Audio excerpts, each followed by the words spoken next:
Vous écoutez Alger Chaîne 3, le journal. Fazia, bonjour. Bonjour Hajar. Ahmed Attaf et la haute représentante de l'Union européenne souhaitent réactiver les mécanismes de coopération entre l'Algérie et l'UE et s'engagent à œuvrer pour la stabilité de la région euro-méditerranéenne. Les premiers groupes d'enfants de la diaspora posent leurs valises dans plusieurs villes côtières, une initiative du président de la République pour leur faire découvrir le patrimoine et la culture de leur pays d'origine.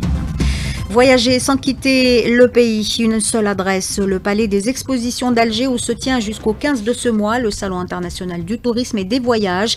Cette année, l'accent est mis sur le tourisme saharien. Les pourparlers de Doha pour un cessez-le-feu à Gaza achoppent sur la question du retrait de l'armée sioniste. Cette dernière poursuit son génocide. Près de 130 Palestiniens sont tombés en martyrs, dont 33 devant un centre de distribution d'aide. Le Festival international de danse populaire bat son plein à Sidi Bel Abbès, un rendez-vous haut en couleur, véritable tremplin pour les troupes locales de s'exporter à l'international. Et puis sport, CAN féminine de football, historique pour notre sélection qui se qualifie pour la première fois au second tour et ce avant d'affronter le Nigeria ce soir. Demi-finale de la CAN 2025 de rugby, le CAS national affronte ce dimanche la Namibie pour une place en finale.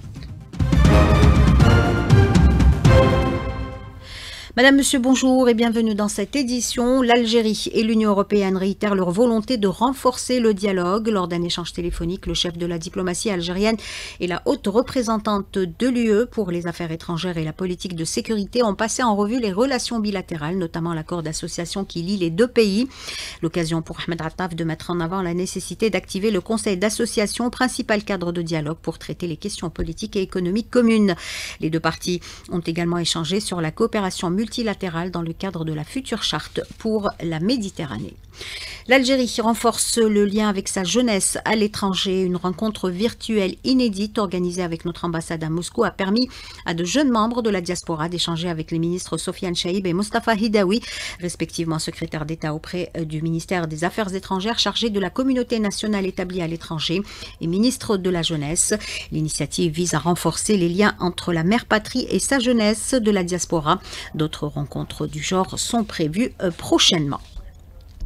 Et c'est justement dans cette optique que les premiers groupes d'enfants de la diaspora s'apprêtent à passer leurs vacances en Algérie. Une initiative du président de la République pour leur faire découvrir l'Algérie, son patrimoine, sa culture et raviver en eux le lien avec leurs origines.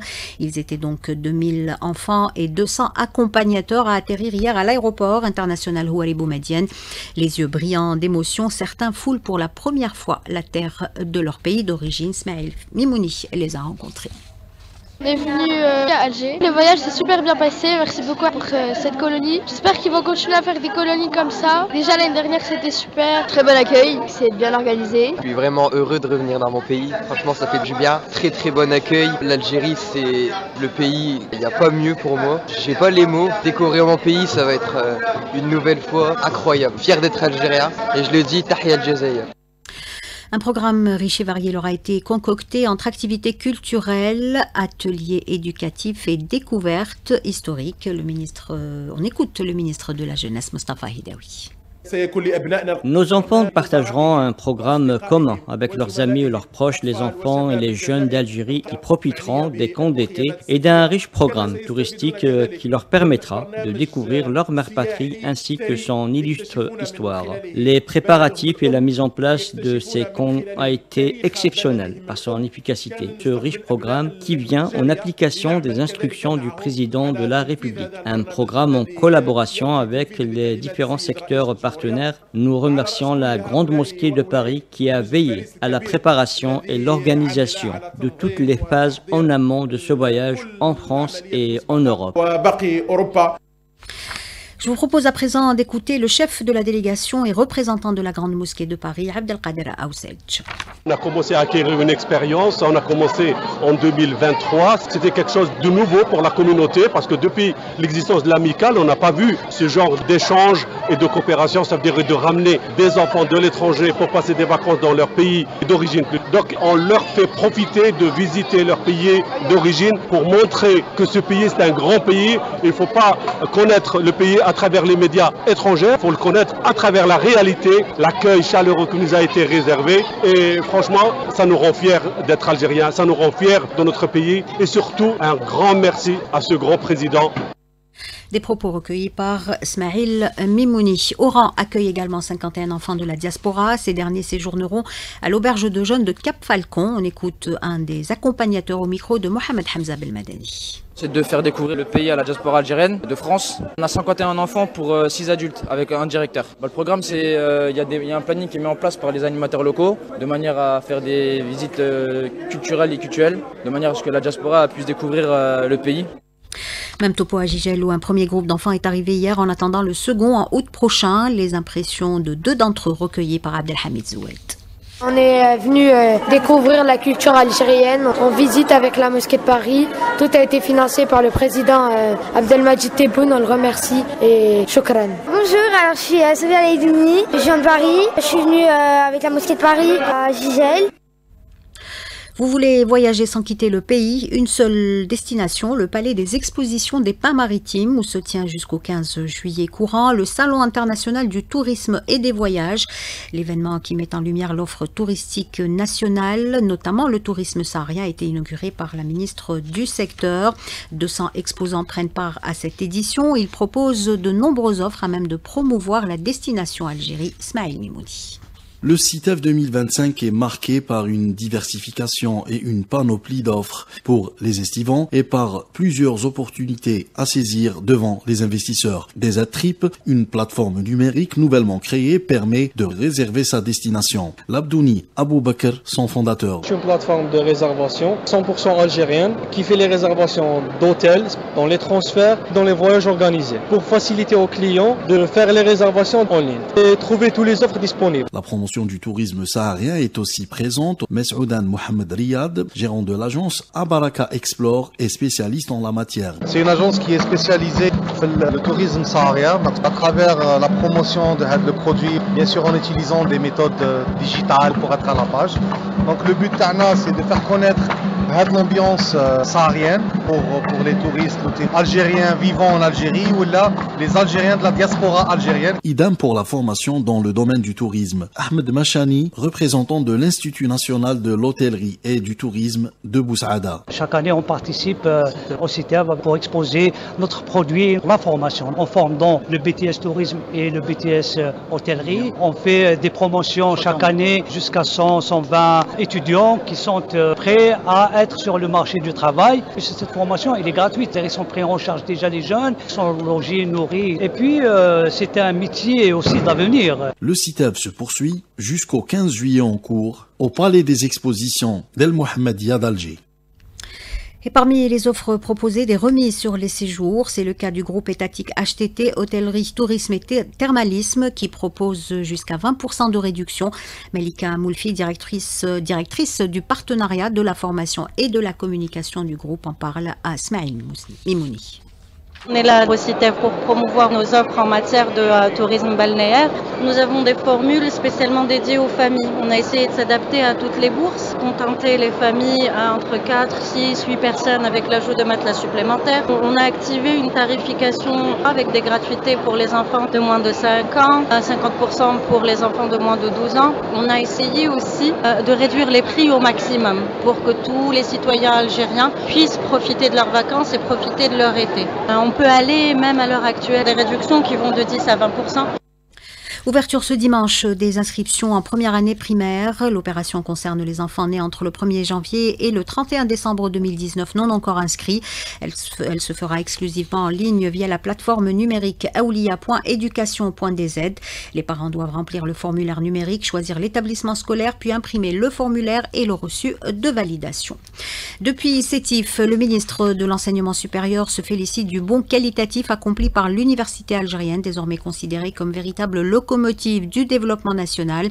Kamel Badari s'exprimait lors de la cérémonie de clôture de l'année universitaire. Ses propos sont recueillis par Mohamed Farouk.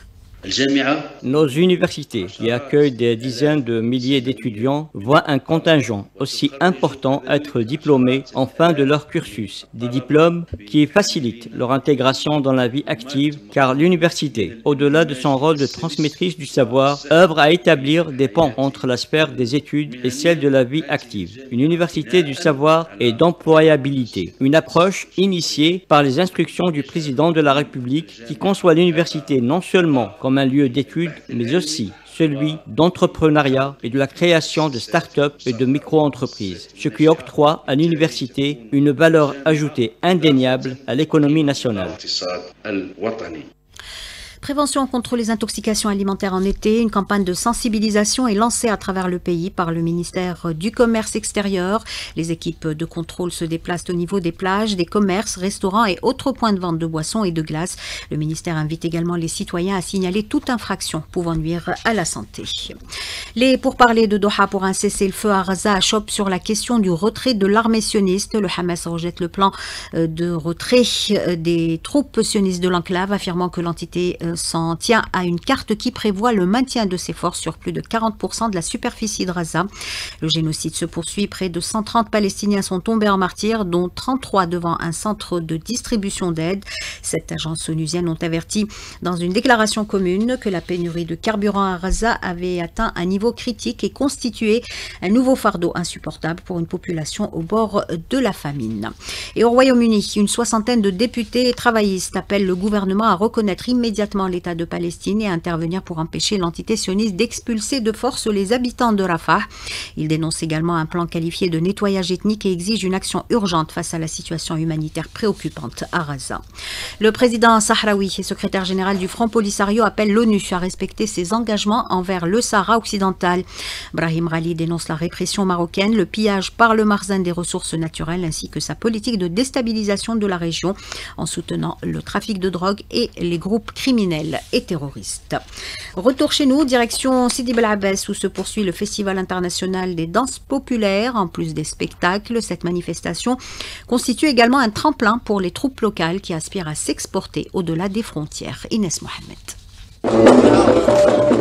Le Festival culturel international de danse populaire de Sidi Bel Abbès offre une opportunité de spectacle aux troupes nationales pour leur permettre de montrer leur talent et se faire connaître en participant à cet événement culturel. La troupe Shabab El Ghad venue pour la 5e fois du cœur du Grand Sahara de Tamanrasset a brillé sur la scène de théâtre de verdure, tout comme les sublimes montagnes de Touareg qui signifient la force de ses occupants. Le président Zoumaili Saleh envisage à perfectionner plus sa culture artistique et la faire connaître. C'est notre 5e participation. Le festival est en bonne voie. On a participé avec nos danses ancestrales parmi les pays invités pour développer notre culture, malgré qu'elle est connue, mais il est de notre devoir d'y participer. Pour l'association Djoussour des arts et du patrimoine populaire de Constantine, qui a participé dans divers festivals internationaux et a même réussi à séduire le public par l'élégance de ses costumes traditionnels, considère le festival comme une opportunité de montrer leur talent. Le président de la troupe, Khaled Walid.